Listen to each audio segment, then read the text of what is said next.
APPSC group 2 మెయిన్స్లో science and technology పర్యావరణానికి సంబంధించినటువంటి 2-3 ఏళ్ల నాటి రికార్డెడ్ వీడియోస్ చూస్తూ మీరు స్టక్ అయిపోయారా? అదేవిధంగా ఈ సబ్జెక్ట్ సంబంధించినటువంటి ర్యాండమ్ వీడియోస్ యూట్యూబ్లో చూస్తూ కన్ఫ్యూజన్లో మీరున్నారా? అయితే ఈ వీడియో మీకోసమే. So C Harikrishna holistic IAS యాప్లో మీకు లైవ్ క్లాసెస్ ఈ సైన్స్ అండ్ టెక్నాలజీ పర్యావరణానికి సంబంధించి అటు ఇంగ్లీష్ మీడియం సపరేట్గా అలానే తెలుగు మీడియం సపరేట్గా. So we are conducting both English medium and Telugu medium classes separately. So మరి ఆ లైవ్ క్లాసెస్ ఎలా ఉంటాయనే విషయాన్ని తెలుసుకోవడం ఎంత ముఖ్యమో అలానే ఈ బేసిక్ కాన్సెప్ట్స్ కరెంట్ అఫైర్స్ మాత్రమే కాకుండా అడ్వాన్స్డ్ కాన్సెప్ట్స్ అనేవి ఏంటి ఎట్లా మరి తెలుసుకోవాలనుకుంటున్నారా? అయితే ఈ వీడియో మీకోసమే. సో స్ట్రిక్ట్గా ఈ వీడియోని చివరి వరకు స్కిప్ చేయకుండా చూడండి. అయితే సి హరికృష్ణ హోలిస్టిక్ ఐఏఎస్ యాప్కి సంబంధించినటువంటి మరి లింక్ డిస్క్రిప్షన్లో ఉంది. అంతేకాకుండా 1000 ఫాలోవర్స్ కంప్లీట్ అయిపోయి ముందుకు సాగుతున్నటువంటి C Harikrishna holistic IAS app WhatsApp ఛానల్కి సంబంధించిన లింక్ కూడా ఇందులో ఉంది. ఇప్పుడే మీరు ఫాలో అవ్వండి. సో అంతేకాకుండా ఈ యూట్యూబ్ ఛానల్ సబ్స్క్రైబ్ చేసుకోండి. ఎందుకంటే వీడియోసే కాదు ఇక్కడ ముఖ్యం, రెగ్యులర్గా క్వశ్చన్స్ని పోస్ట్ చేయడం జరుగుతుంది క్విజ్ రూపంలో. సో వాటిని మీరు ఆన్సర్ చేసి మరి మీ ప్రిపరేషన్ ఎలా ఉందో మీకు మీరు ఎవాల్యుయేట్ చేసుకోవాలంటే ఖచ్చితంగా ఈ యూట్యూబ్ ఛానల్ని సబ్స్క్రైబ్ చేసుకోండి, లైక్ చేయండి, షేర్ చేయండి. అయితే ఇప్పుడు చూడండి, చాలా వరకు ఎగ్జామ్స్లో ఏంటంటే మనం ఎప్పుడైనా చదువుకునేటప్పుడు మనకు అందరూ చెప్తున్నటువంటి విషయం ఏంటంటే ఇదిగోండి మనం ఎప్పుడు కూడా కాన్సెప్ట్స్ బాగా చదువుకోవాలి, ఇవి ఎన్సీఆర్టీ బుక్స్ ఉంటాయి, అలానే అకాడమీ బుక్స్ ఉంటాయి, ఇలాంటివి చదువుకోవాలని చెప్తూ ఉంటారు. సో అంతేకాకుండా మళ్ళీ మనం కరెంట్ అఫైర్స్ కూడా బాగా చదువుకోవాలనేటువంటిది ఇంకొక అంశం. సో ఎప్పటికప్పుడు అప్డేట్స్ అనేది చదువుకోవాలనేది. అయితే first thing you have to understand there is something in between basic concepts as well as the current affairs. So current affairs అదే విధంగా బేసిక్ కాన్సెప్ట్స్ మధ్య ఇంకొక అంశం ఉంది, దాన్నే అడ్వాన్స్డ్ కాన్సెప్ట్ అంటారు.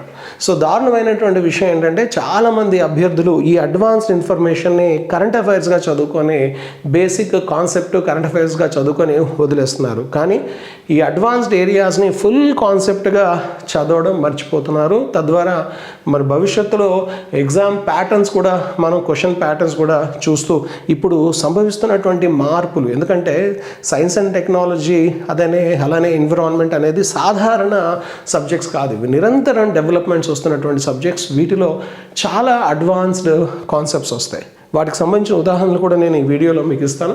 అయితే మన లైవ్ క్లాసెస్ అన్నీ కూడా ఎట్లా ఉంటాయి అంటే, సో కంప్లీట్గా గుర్తుపెట్టుకోండి. సో ఫస్ట్ థింగ్ ఏంటంటే మనం ఏ టాపిక్ తీసుకున్నా సరే దానిలో బేసిక్ ఏరియాస్ ఎట్లా ఉన్నాయి, దాని ఫండమెంటల్స్ని డిస్కస్ చేయడమే కాకుండా అడ్వాన్స్డ్ టాపిక్స్ ఏమేమి వస్తున్నాయి, సో వాటికి సంబంధించిన డేటా కూడా మీకు సమాచారాన్ని, ఎక్స్ప్లెనేషన్ని, కాన్సెప్ట్ వివరణ ఇస్తూ మళ్ళీ కరెంట్ అఫైర్స్ కూడా ఇవ్వడం జరుగుతుంది.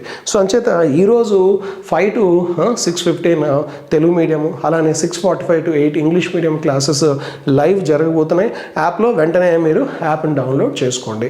సో ఇక I will give you one example. So మనందరికీ బేసిక్గా కొన్ని విషయాలు తెలుస్తాయి. ఉదాహరణకు let us say coal.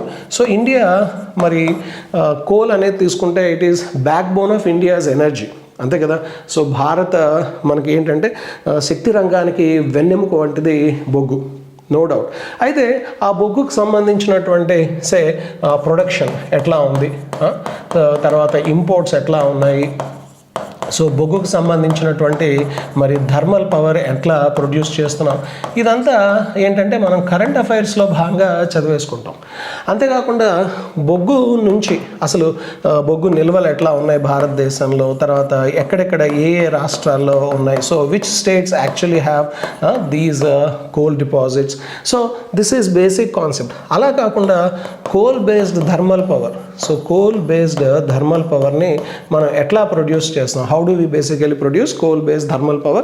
So these are all the areas that mostly you will be studying. So వీటినే ప్రధానంగా మీరు ఎక్కువగా చదువుతూ ఉంటారు. సో ఇక్కడ ఇదేంటంటే you get a lot of information. So even coal సంబంధించిన టైప్స్ ఇవన్నీ చాలా చాలా మీరు జనరల్ సబ్జెక్ట్ అవుతుంది. అయితే ఇక్కడ నేనేమంటాను, ఇలాంటిది మనం తీసుకుంటే ఇక్కడ బేసిక్ అనో, బేసిక్ కాన్సెప్ట్ అనో, తర్వాత అలానే ఇక్కడేమో కరెంట్ అఫైర్స్ అని అప్డేట్స్ అని ఇలా మనం చదువుకుంటూ వెళ్ళిపోతున్నాం కదా. అయితే ఈ రెండిటి మధ్యలోనే మనకి ఏమొస్తుందంటే రెండిటి మధ్యలోనే అడ్వాన్స్డ్ ఇన్ఫర్మేషన్ అనేది వస్తుంది. సో ఈ అడ్వాన్స్డ్ ఇన్ఫర్మేషన్ మీరు చదువుకుంటున్నారా లేదా? So this is the most important thing అండి. అడ్వాన్స్డ్ ఇన్ఫర్మేషన్ మీరు చదువుతున్నారా లేదా? సో ఇది చాలా అవసరం. సో ఎందుకంటే మన క్లాసెస్ డిజైన్ చేయబడేదే దీన్ని బేస్ చేసుకొని. అందుకనే ఇంకోటి ఏంటంటే కొత్తగా రికార్డ్ చేసి వీడియోస్ పెడుతున్నప్పటికి కూడా సో చాలా చోట్ల పాత వీడియోస్ ఎప్పుడో ఉంటూ అందరూ ఇదే స్థాయిలో ఉన్నట్టుగా అభ్యర్థుల్లో గందరగోళం నెలకొన్న పరిస్థితి మనకు కనిపిస్తుంది. సో ఇది నిజంగా చాలా అంటే కొద్దిగా ఇబ్బందికరంగా ఉండేటువంటి విషయం. సో అందుకనే మనం ఏం చేస్తున్నాము, లైవ్లో ముందుకు వెళ్ళిపోతే మీకు క్లారిటీ ఉంటుంది. సో అదేవిధంగా మీకు ఒక కాన్సెప్ట్ అంటే ఒక డిసిప్లైన్డ్గా మీకు ఒక పర్టికులర్ టైంలో క్లాస్ ఉంటుంది అనేది మీకు తెలుస్తుంది. ప్లస్ ఇంకొకటి గుర్తుపెట్టుకోండి, లైవ్ క్లాస్ అనేది అయిపోయిన తర్వాత మళ్ళీ అది మీకు అక్కడ మీ కోర్సులో ఖచ్చితంగా దాన్ని మళ్ళీ అప్లోడ్ కూడా చేయడం జరుగుతుంది. కాబట్టి సో అప్పుడు వినాల్సిన అవసరమే లేదు, తర్వాత అయినా మీకు వెసులుబాటు చూసుకొని వినొచ్చు. అయితే let us go for this. ఇప్పుడు నేనేమంటున్నాను, ఇక్కడ ఒక సింపుల్ కాన్సెప్ట్ నేను ఇక్కడ వివరిస్తాను మీకు. కోల్ గ్యాసిఫికేషన్ అనేది అడ్వాన్స్డ్ కాన్సెప్ట్. బొగ్గు రంగంలో కోల్ గ్యాసిఫికేషన్ అనేది అడ్వాన్స్డ్ సబ్జెక్ట్ అనమాట, అడ్వాన్స్డ్ కాన్సెప్ట్. ఇది ఎక్కడ, దేనిలో? So advanced concept in coal sector. So coal సెక్టర్లో మరి బొగ్గు రంగంలో ఇది ఒక అడ్వాన్స్డ్ కాన్సెప్ట్. సో అట్లా ప్రతి రంగంలో వస్తుందండి. ఇది ఒక్క రంగంలోనే కాదు, ప్రతి రంగంలో మీకు ఈ అడ్వాన్స్డ్ కాన్సెప్ట్స్ వస్తాయి. ఇక్కడ మనం ప్రాసెస్ ఏదో భారీగా వివరించి చేయాల్సిన అవసరం లేదు, చాలా సింపుల్గా నేను ఇక్కడ మీకు చెప్తాను. సో జనరల్గా ఏంటంటే కోల్ని మనం పూర్తిగా కంప్లీట్ కంబస్షన్ చేస్తే, కంప్లీట్ కంబస్షన్ అంటే పూర్తిగా మండించామనుకోండి, అప్పుడు ఒక ప్రాబ్లం ఏమిటంటే విపరీత సివియర్ ఎయిర్ పొల్యూషన్ అనేది వస్తుంది. So it will be severe air pollution, విపరీతమైనటువంటి మనకు కాలుష్యం అనేది ఇక్కడ భారీగా విపరీత కాలుష్యం వస్తుంది. సో ఏంటి ఆ విపరీత కాలుష్యం అంటే వాయు కాలుష్యం అనేది విపరీతంగా వచ్చేస్తుంది, అవునా? అయితే ఇక్కడ మనం కోల్ గ్యాసిఫికేషన్లో ఈ సమస్యను తొలగిస్తాం. ప్లస్ ఇంకోటి, బొగ్గులో మీకు సల్ఫర్ ఉంటుంది, అది చాలా ప్రమాదకరమైనది. దీన్ని బొగ్గును మండించినప్పుడు అది కూడా ఆక్సిడైజ్ అయిపోయి, ఇప్పుడు బొగ్గులో సల్ఫర్ మలినంగా ఉంటుంది, అది బొగ్గు మండించినప్పుడు ఆక్సిడైజ్ అయిపోతే ఏమొస్తుంది, మీకు సల్ఫర్ డైఆక్సైడ్ వచ్చేస్తుంది. సో ఇది భారీగా మరి చాలా విషపూరితమైనటువంటి పొల్యూటాంట్గా, అంటే it is a very toxic air pollutant, విషపూరితమైనటువంటి కాలుష్యకారిణి. సో మరి వీటిని మనం అధిగమించాలంటే ఎట్లా? ఒక అడ్వాన్స్డ్ కాన్సెప్ట్ కోల్ గ్యాసిఫికేషన్గా మన ముందు వస్తుంది. ఏంటిది అంటే సింపుల్ అండి. ఇప్పుడు కోల్ ఉంటుంది కదా, కోల్ని మనం ఏం చేస్తామంటే లిమిటెడ్ పరిమిత ఎయిర్, స్టీమ్, ఆవిరి వద్ద దాని ప్రభావానికి గురి చేస్తే అప్పుడు ఏమవుతుందంటే కోల్ మాలిక్యూల్స్ బ్రేక్ అవుతాయి. సో కోల్ మాలిక్యూల్స్ మనకి బ్రేక్ అవుతాయి. సో ఆ బ్రేక్ అయినటువంటి సందర్భంలో బ్రేక్ అయితే విచ్ఛిన్నం అవుతాయి అన్నమాట. బొగ్గు అణువులు విచ్ఛిన్నం అయినప్పుడు మనకేమొస్తుందంటే సో మనకు సింగ్యాస్ అనేటువంటి ఒక వాయు ఇంధనం వస్తుంది. సో ఈ సింగ్యాస్లో మనకు కార్బన్ మోనాక్సైడ్ ప్లస్ హైడ్రోజన్ ఉంటుంది. సో ఇప్పుడు దీని నుంచి మనం ఏం చేయొచ్చు అంటే విద్యుత్ శక్తి ఉత్పత్తి చేయొచ్చు. ఓకేనా? So we can produce electricity. So అదేవిధంగా దీన్ని ఇంధనంగా వాడచ్చు. అదేవిధంగా we can even use it for fertiliser production. So ఎరువుల ఉత్పాదనకు మనం వినియోగించవచ్చు. ఫర్టిలైజర్ ప్రొడక్షన్ కూడా మనం వాడచ్చు. అంతేకాకుండా దీని నుంచి మనం విషపూరితమైనటువంటి మనకు విషపూరిత టాక్సిక్ సల్ఫర్ అండ్ మెర్క్యూరీని మనం తొలగించవచ్చు. So this is exactly something we have. ఇది జస్ట్ ఒక బేసిక్ ఐడియానే, నేను మొత్తం ప్రాసెస్ మీకేం వివరించట్లేదు ఇక్కడ. సో ఒక సింపుల్ రిప్రజెంటేషన్ మాత్రమే ఇస్తున్నాను. సో ఇట్లా ఒక బేసిక్ ఐడియా. సో మీరు కోల్ గ్యాసిఫికేషన్, దానికి సంబంధించిన ప్రభుత్వం ఏం చేస్తుంది, ఏంటి, ఈ కాన్సెప్ట్స్ ఏవి తెలుసుకోకుండా అదే పాత మూస పద్ధతిలో ఆ బొగ్గు ఉత్పాదన, రాష్ట్రాలు ఇటువైపు ఏమో ఎంత మెగావాట్స్ మనం ప్రొడ్యూస్ చేస్తున్నాం, ఎంత ఉత్పత్తి చేసాం ఒక ఫైనాన్షియల్ ఇయర్లో, how much actually we are importing. So this is completely different.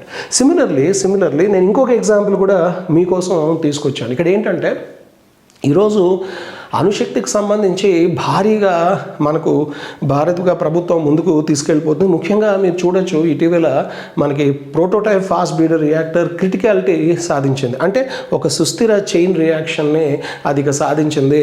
So ఇక అది కంప్లీట్గా ఆపరేషన్ లెవెల్కి వెళ్ళిపోతుంది. అయితే అది వేరే డిస్కషన్. అయితే ఇక్కడ నేనేం చెప్పదలుచుకున్నానంటే, ఈరోజు పెద్ద సమస్య, భవిష్యత్తులో కూడా సమస్య కాబోతుంది ఏంటంటే భారీ అణు రియాక్టర్ల నిర్మాణము.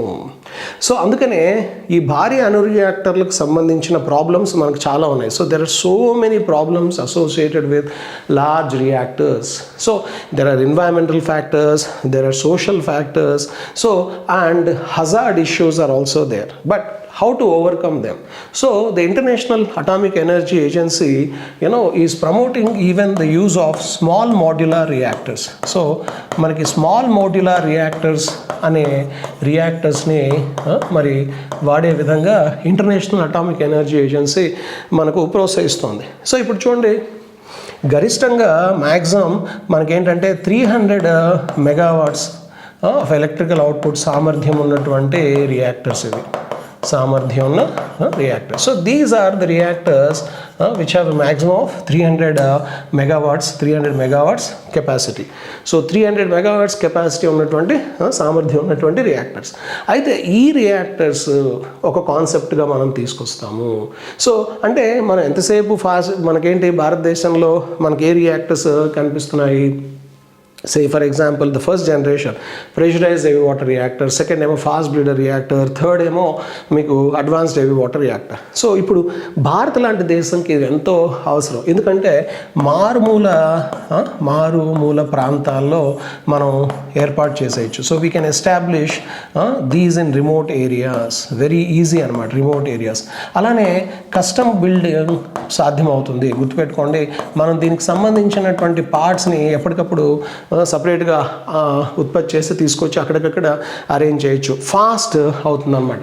So faster adoption. సో వేగంగా ఇలాంటి వాటిని మనం విస్తరించవచ్చు. సో ఇంకా చాలా బెనిఫిట్స్ మనకి స్మాల్ మాడ్యులర్ రియాక్టర్స్ ద్వారా ఉన్నాయి. అంటే నేనేమంటున్నాను, ఒక చిన్న ఎగ్జాంపుల్ కోసమే ఈ రెండు విషయాలు నేను మీకు చెప్పాను. ప్రతి సబ్జెక్ట్లో, అది సైన్స్ అండ్ టెక్నాలజీ కావచ్చు, space, defence, energy, atomic energy, anything again I repeat. So you have advanced concepts even in environment, especially pollution control. New advanced concepts are coming up, and treating them as current affairs and reading only a smaller portion of that topic will definitely damage your marks in the exam. మరి మీ పరీక్షలో definitely damage చేసేస్తాయి. అందుకనే నేను చెప్పేది ఏంటంటే, so మన live classes వీటిని base చేసుకొని డిజైన్ చేస్తున్నాం కాబట్టి, సో ఆబ్వియస్గా మీకు కూడా ట్రస్ట్ అనేది బిల్డ్ అవుతుంది. మీరు ఒక డిసిప్లిన్లో క్లాసెస్ వింటారనేటువంటి ఉద్దేశంతో, ప్లస్ చాలామంది స్టూడెంట్స్ కూడా ఏంటంటే, అవును మీరు ఫ్రెష్గా రికార్డెడ్ వీడియోస్ పెడుతున్నారు, అదేదో లైవ్ చేసేయండి, ఎందుకంటే ఈ అపోహలు అనేవి తొలగిపోతాయి.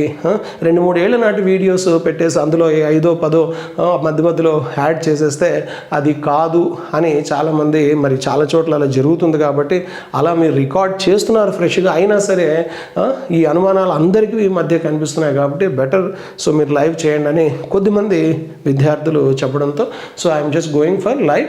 సో హెన్స్ సో మీరు లైవ్ క్లాసెస్ తీసుకోవాలంటే డెఫినెట్లీ ఇమీడియట్గా మీరు యాప్ డౌన్లోడ్ చేసుకోండి. సో అదేవిధంగా మన వాట్సాప్ ఛానల్ కూడా ఫాలో అవ్వండి.